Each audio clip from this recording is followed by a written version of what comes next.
Okay. Hogwarts School of Prayer and Miracles, Chapter 1. By Proud Housewife. Do you want your little ones to read books? And they want to read the Harry Potter books? But you do not want them to turn into witches? Well, this is the story for you. This story has all the adventures of J.K.R.'s books, but will not lead your children astray. For concerned mommies everywhere. Blessings, Grace Ann. Author's note. Hello, friends. My name is Grace Ann, and I'm new to this whole fanfiction thing, but recently I've encountered a problem that I believe this is the solution to. My little ones have been asking to read the Harry Potter books, and of course I'm happy for them to be reading, but I don't want them turning into witches. So I thought, 5 periods, why not make some slight changes so the books are family-friendly? And then I thought, why not share this with all the other mommies who are facing the same problem? So, ta-da, here it is. I'm so excited to share this all with you. So, without further ado, once upon a time, there was a little boy named Harry Potter who lived under the stairs in a house on Privet Drive with his aunt and uncle. He was a good, obedient boy who did all of his chores, but he felt that there was something missing in his life, something big and special, but he could not quite name it. He stayed up every night, and he wished for something, but then one day, there was a knock at his door, and everything changed. Answer the door, Harry! His Aunt Petunia, a career woman, barked from her armchair where she sat with her feet up. She had short, curly blonde hair and never wore any makeup. Uncle Vernon nodded sheepishly from the kitchen and put a tray of moist, chocolatey brownies in the oven. Shouldn't you be doing that? Harry thought, but he was a very obedient young boy. So he answered the door right away. He turned the brass metal doorknob, and pulled open the heavy wooden door. On the porch was standing a huge, muscular man with a big, thick, manly beard, and he was dressed in a plaid red shirt, blue jeans, and sturdy leather boots. His chest was covered in the thick, unruly carpet of coarse, brown hair. He wore a necklace that looked to Harry like a lowercase T. Just looking at Harry felt happy. Peaceful somehow, but he couldn't say why. Good morning, kiddo, the man greeted amiably, and smiled at Harry. He had the peaceful, friendly sort of face you knew you could trust. My name is Hagrid. Could I speak to your mommy and daddy? I don't have a mommy or daddy, Harry replied sadly, and looked at his raggedy old shoes that were blue. Perhaps that was why he felt so lonely, he thought, not for the first time. Maybe that's what he was missing. A mommy and daddy. But no, that was not quite right. I am so sorry to hear that, Hagrid uttered emphatically. Oh, no, empathetically? You can speak with my auntie and uncle, Harry retorted politely, and blinked his big, blue, childlike eyes. His eyes are not blue. Sorry, getting out of character. What do you want? Aunt Petunia peered out the door with her narrow, suspicious eyes, and she was wearing a baggy, unflattering pantsuit.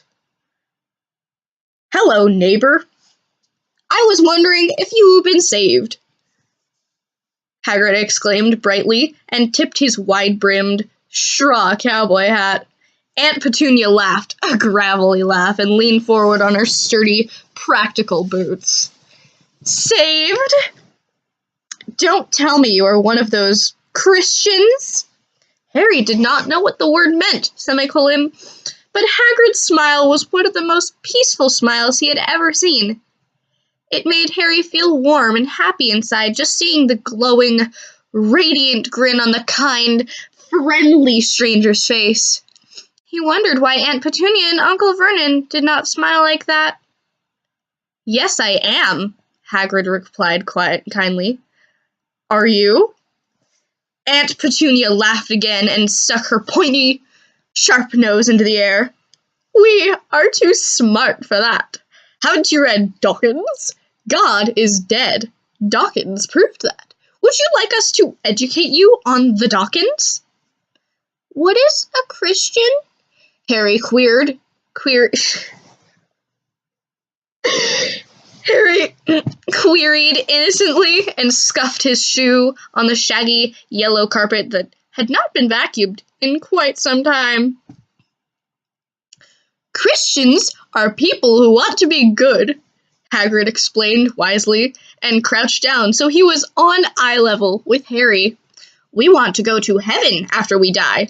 Do you know what heaven is, Harry? Harry shook his head, and his big eyes were wide and curious. Heaven is a beautiful place where we could be with God. Aunt Petunia smacked her hands over Harry's young ears, and her voice was sickly sweet when she said, Thank you very much for your concern, sir, but he does not need your religion. He has science and socialism and birthdays. Haven't you ever heard of evolution? I have a very good textbook on evolution that I could give you if you would like to learn things. Hagrid laughed wisely. Evolution is a fairy tale. You don't really believe that, do you? Yes, I do! Aunt Petunia screeched. Well then, prove it. Aunt Petunia could only stare at him, and her big mouth hung open, dumbly. Here she thought she was so educated, and always demanded that Christians prove what they believe in, semicolon, but she couldn't even prove her own religion. It was then that Harry knew who the smart one here was. Tell me how to get to this heaven place, Harry cried wistfully, slapping both hands together. Not slapping, clasping his hands together. Sometimes the wisdom of little ones is really amazing. We think we grown-ups know it all, semicolon, but then God speaks through the mouths of little ones and shows us how we are all mortals struggling along the path of life. Humility. All you have to do is be saved. Do you want to be saved? I do! Harry squealed, jumping up and down. Then pray the sinner's prayer! Aunt Petunia tried to stop him, but she was powerless against Harry's pure, innocent, holy energy. Soon, Harry had said the prayer. Hagrid beamed happily. You're a Christian now, Harry! Hagrid cried, proudly. Harry smiled, but then interrogated, But how do I become a Christian? I don't know how! Hagrid grinned widely. There's only one place to learn that. Hogwarts School of Prayer and Miracles. Author's note, so what do you all think? I may not be a professional writer, but I think I am being given the talent to pull this off in service of a greater mission. Blessings, Grace Ann. I want to kill myself.